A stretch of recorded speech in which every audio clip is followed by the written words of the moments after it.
Grâce aux services bancaires en ligne, vous pouvez facilement payer vos factures et transférer de l'argent d'un compte à un autre avec votre propre téléphone, tablette ou ordinateur. Dans cette vidéo, nous vous montrons comment vous connecter à la banque en ligne et comment payer votre facture. La vidéo montre des instructions pour la banque en ligne de S-Bank.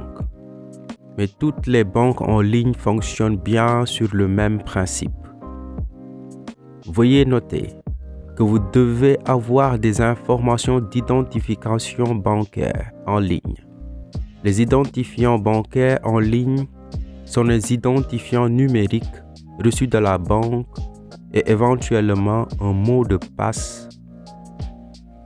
De plus, vous devez disposer d'une table de code d'accès ou d'une application de code d'accès. Si vous ne possédez pas d'identifiant, vous pouvez en faire la demande en vous rendant au point de service client de votre banque.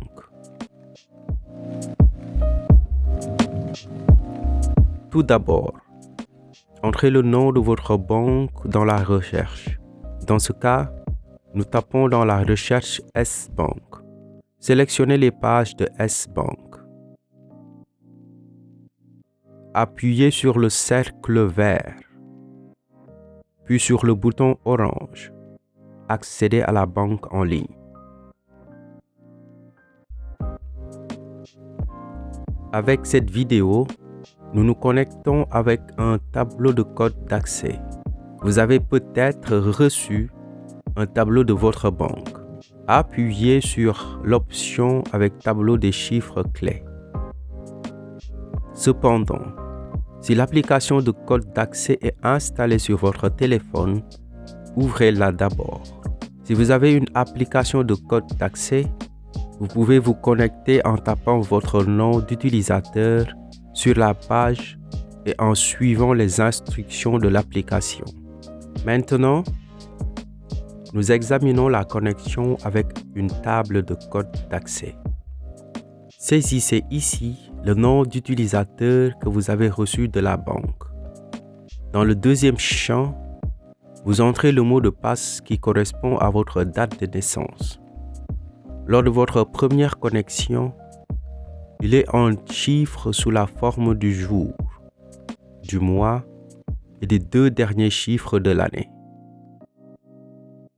Donc, si vous êtes né le 1er février 1980, par exemple, votre mot de passe est 01 02 80.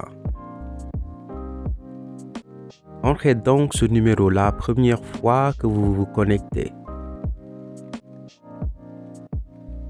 Vous serez alors invité à modifier votre mot de passe. Inventez votre propre mot de passe avec 4 ou 6 chiffres. Trouvez un mot de passe dont vous vous souviendrez facilement. Appuyez sur le bouton orange Connexion. Vous devez maintenant regarder le chiffre clé du tableau des chiffres clés.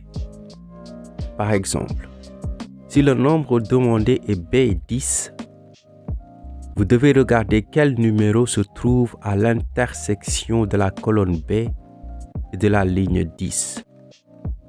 Écrivez le numéro ici.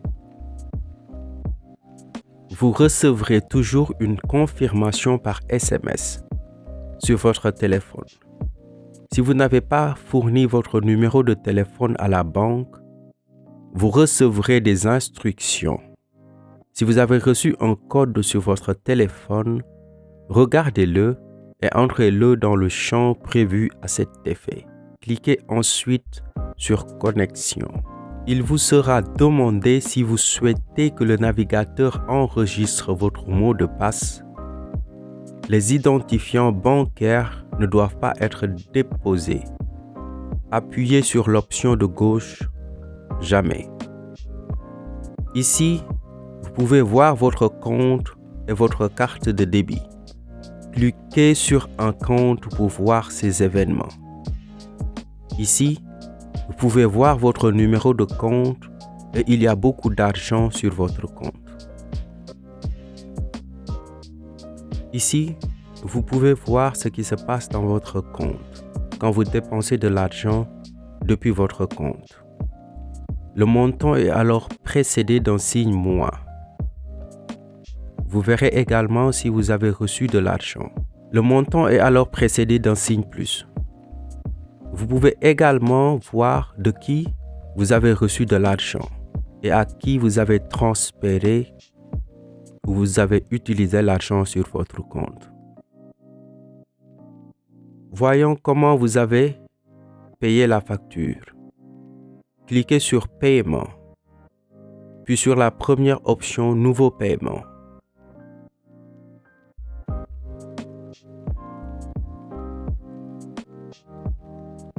Entrez votre numéro de compte ici.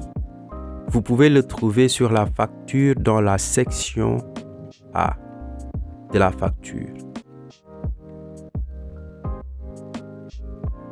Appuyez ensuite sur Continuer. Saisissez ici le nom du destinataire. Dans le champ montant, saisissez le montant de votre facture en euros. Vous devez encore saisir un message ou un numéro de référence. Les factures commerciales ont généralement un numéro de référence. Vous pouvez le trouver sur la facture. Entrez le numéro dans le champ Numéro de référence. Si, au contraire, vous avez transféré de l'argent sur le compte personnel d'une personne, vous pouvez mettre un message de forme libre dans le champ Message. Appuyez ensuite sur le bouton vert Accepter et confirmer. Si vous devez toujours vérifier que toutes les informations sont correctes, s'ils sont corrects, confirmez le paiement. Vous confirmez le paiement, vous avez besoin de votre table de code PIN ou de votre application mobile. Si vous disposez d'une table de code d'accès, voyez où il vous sera demandé de saisir le code d'accès. Dans ce cas, le code PIN doit être entré dans la colonne A et dans la ligne 00. Entrez le code PIN correct sur la carte PIN. Appuyez ensuite sur Confirmer le paiement. Votre paiement est maintenant terminé.